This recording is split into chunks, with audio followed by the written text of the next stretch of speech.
Okay, everybody, tonight we're going to talk about Hike the Florida Trail near you. And tonight it's going to be Gold Head Branch State Park, which is not too far away. I'll show you where that is. And we'll be looking at a number of spots along the Florida Trail that are within easy driving distance of here in Jax. And it's nice to be able to get out on the Florida Trail and enjoy it. It's a National Scenic Trail. If you get out and do some of these short day hikes, you may want to join in and do something more, like maybe a overnight hike or a backpacking trip, or through hike the whole thing. I don't know, but with such an amazing, great trail right near us, it's nice to get back just to put your feet on it for 3 or 4 miles. So this map shows the entire Florida National Scenic Trail. Starts down here in Big Cypress National Preserve, goes up, it splits here. This is called the Western Corridor. Most people go hike this way on it though, and up into the Ocala National Forest area, Swanee River area, and then on down the Panhandle all the way to Pensacola. So it's about 1,300 miles. A guy named Jim Kern was hiking on the Appalachian Trail back in the 60s. He said, man, it'd be nice if we had a trail like this in Florida. So he came back and got some people excited about that, and they formed the Florida Trail Association and began building the trail. And the first place they stopped was in the Ocala National Forest. That's where they started. It was easy to coordinate with the National Forest Service and begin to build the trail there. It became a designated National Scenic Trail in 1983. Now the trail's never done. There's still a few places where you got a road walk where we don't have the rights or the right of way yet to put trail in. But most of the trail now is in the woods and away from the highways. But there are still some highway walks you got to do. The trail is broken down into areas of responsibility with different local trail clubs. So underneath the Florida Trail Association are local trail clubs that maintain a portion of the trail. The portion up in our area is maintained by the North Florida Trailblazers. They do a great job of cleaning the trail up and leading hikes out on there occasionally or often as well. So again, maybe this series will get you excited about the Florida Trail. You can join the Florida Trail Association. They could use your money, and the North Florida Trailblazers can always need more help. Get out there whacking and lopping and cleaning up the trail. So near Jacksonville, for day hikes, we've got Gold Head Branch State Park and Camp Blanding and the Etona National Forest, Rice Creek. Right in here in the Osceola National Forest. So that's all sort of in this area.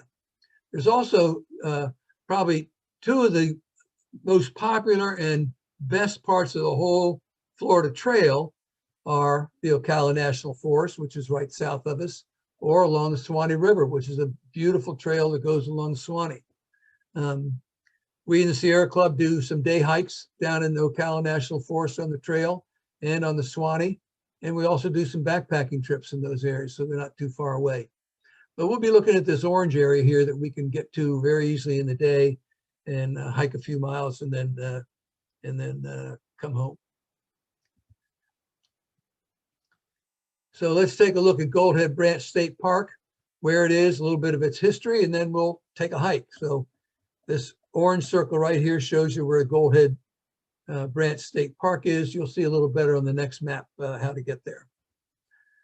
So this is 295, cross the bridge, and then take Blanding Boulevard, 21, south through Middleburg.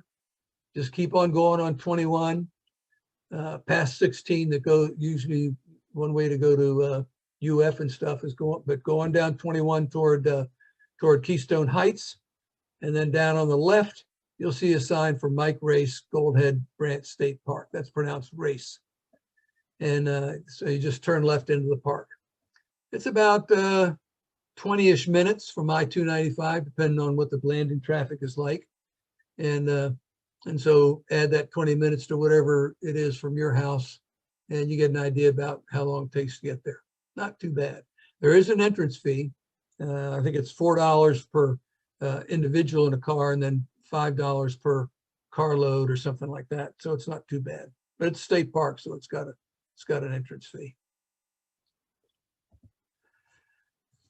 So this area, this land was donated by Mike Race, and the park was one of the first parks developed in Florida using the Civilian Conservation Corps back in 1935.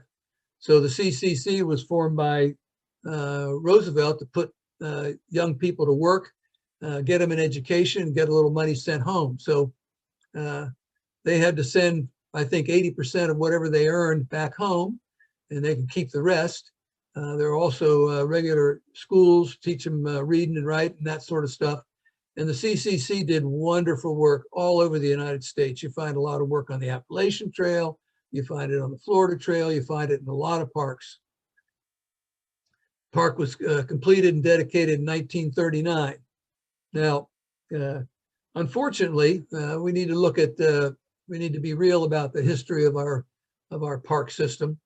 And all Florida parks at this time were segregated.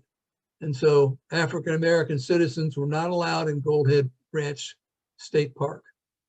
The park was finally desegregated in '64. Certainly a lot of movement occurred in the late 50s with Brown versus the Board of Education being decided. An alternative park to Goldhead Branch was started in Camp Blanding. We'll look at that when we do the Camp Blanding portion of the Florida Trail. But Goldhead does have this history that we're not real proud of, and we're certainly glad that now it's been fully desegregated and it's open to all our citizens. So this is a little closer look at the Goldhead Branch State Park map, and I've got a better one I'll show you here in a second, but this is where you come in. There's a parking lot right there, or you can come in through the road to the back end, and there's a recreation hall back here, and that's what I normally do when I take a group, is I drive back here and park and then hike back to the front. So it's about a 2.5, 3 mile hike along the trail there. And there's some alternatives to what you do when you get there, you know, whether you've left a car there or not, of course. But Goldhead Branch State Park also has campsites. They got cabins, several pavilions, playgrounds, beaches, quote unquote, on Little Lake Johnson and Big Lake Johnson. And lots of old CCC structures are still there and still being used. And this is a little better map of the Florida Trail and the park. So you come in this way, and what we do is take the main park road down. You'll see an obvious split. I'll show you the picture of that. Come over here and park in this area where on Little Lake Johnson, where the rec hall is. Then we can pick up the trail there and hike back to the front of the park, where you could, if there's two of you, you could have left a car there. But I'll show you, we're going to hike back, and I'll show you that that's well worth doing it. There's an old mill site here. We'll take a look at that. And then there's a deep ravine here, and we'll take a hike across that ravine and back up to the trail a little later on and take a look at that ravine. So as you drive into the park, you go about 1 3/4, 1.8 miles, and then you'll see this turnoff here that tells you the recreation hall and all that. You turn off there to the left. So that's the rec hall. There's also restrooms, nice clean restrooms there. And you park kind of over in this area, huge parking lot. And the trailhead just starts right here. You can pick up the orange blazes. I'll show you those in a minute, and just start right there on your hike.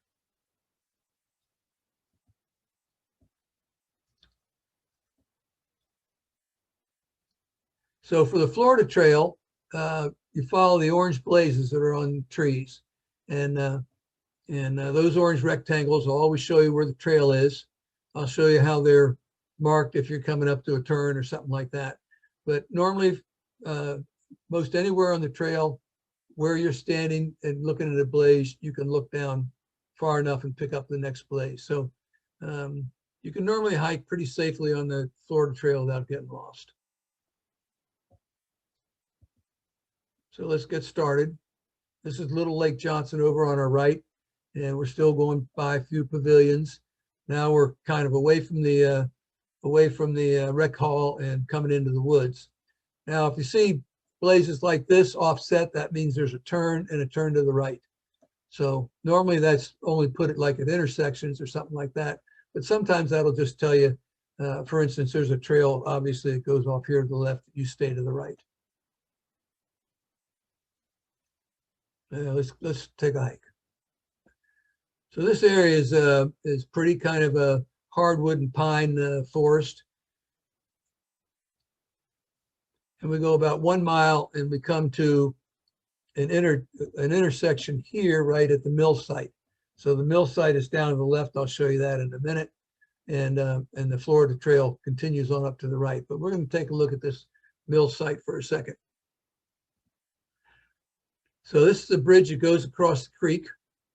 And a dam was built here to deviate the water over to the mill site back in the 1800s, late 1800s, middle to late 1800s. So there's a pavilion here that tells you about the mill site, how the water was diverted to the mill. And up on this high ground here that I've circled is where the actual mill was. Can't see anything about that anymore. I think I've gone up there a couple of times and maybe seen a couple of foundation stones, but that's about it.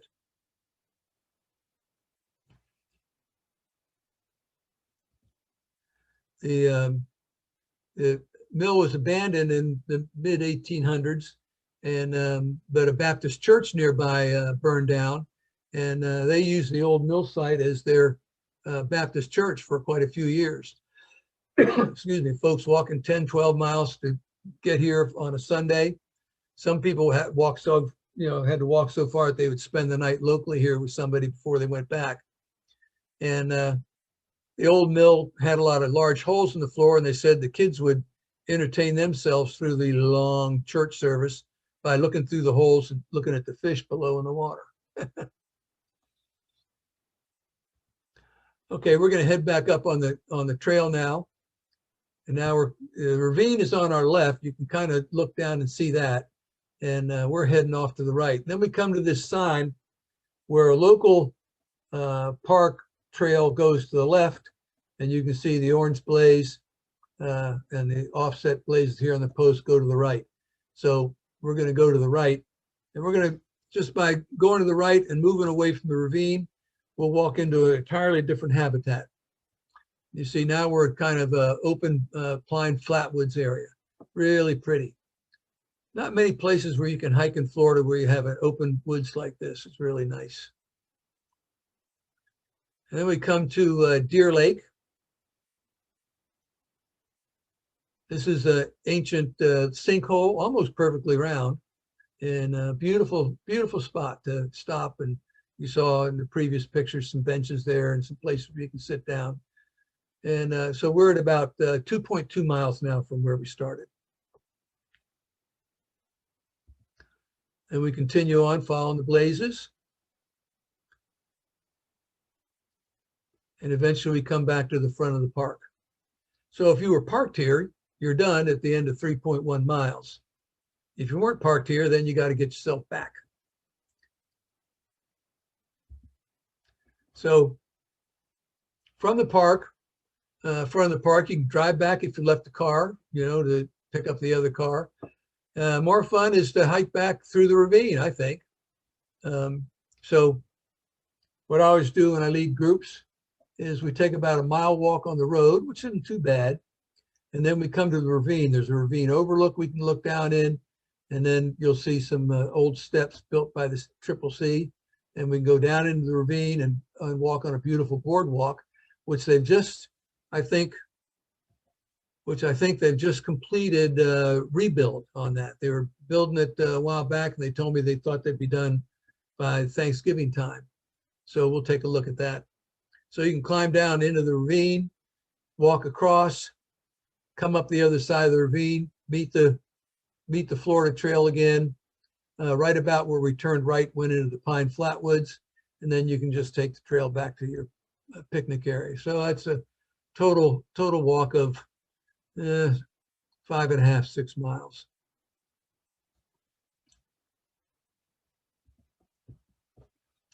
So the road walk's not bad. There's certainly not much traffic on the road, and so it's a pretty easy walk. It's only a mile or so until you get back to the ravine.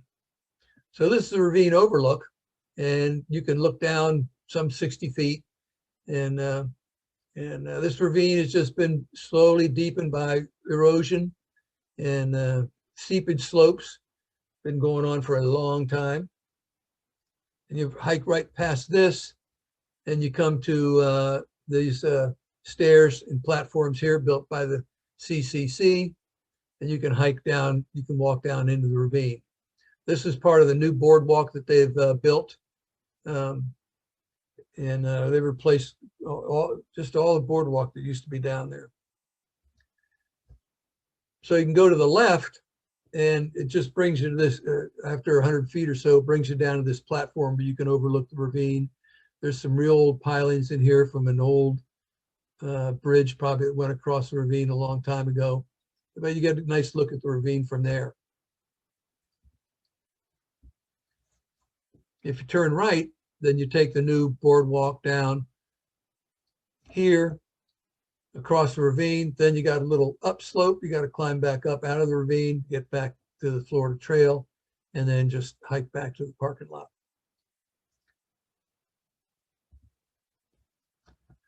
So that's it in a nutshell. That's 3 miles, unless you turn around, come back, then you're probably doing about 5 miles on the Florida Trail.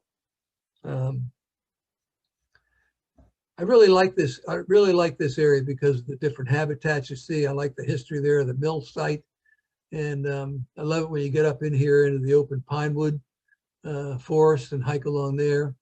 And Deer Lake is really beautiful. That picture hardly does it justice. It's a beautiful spot to sit there and take a look. And then you just got a little bit of road walk back till you get to the ravine, and coming through the ravine is really pretty neat.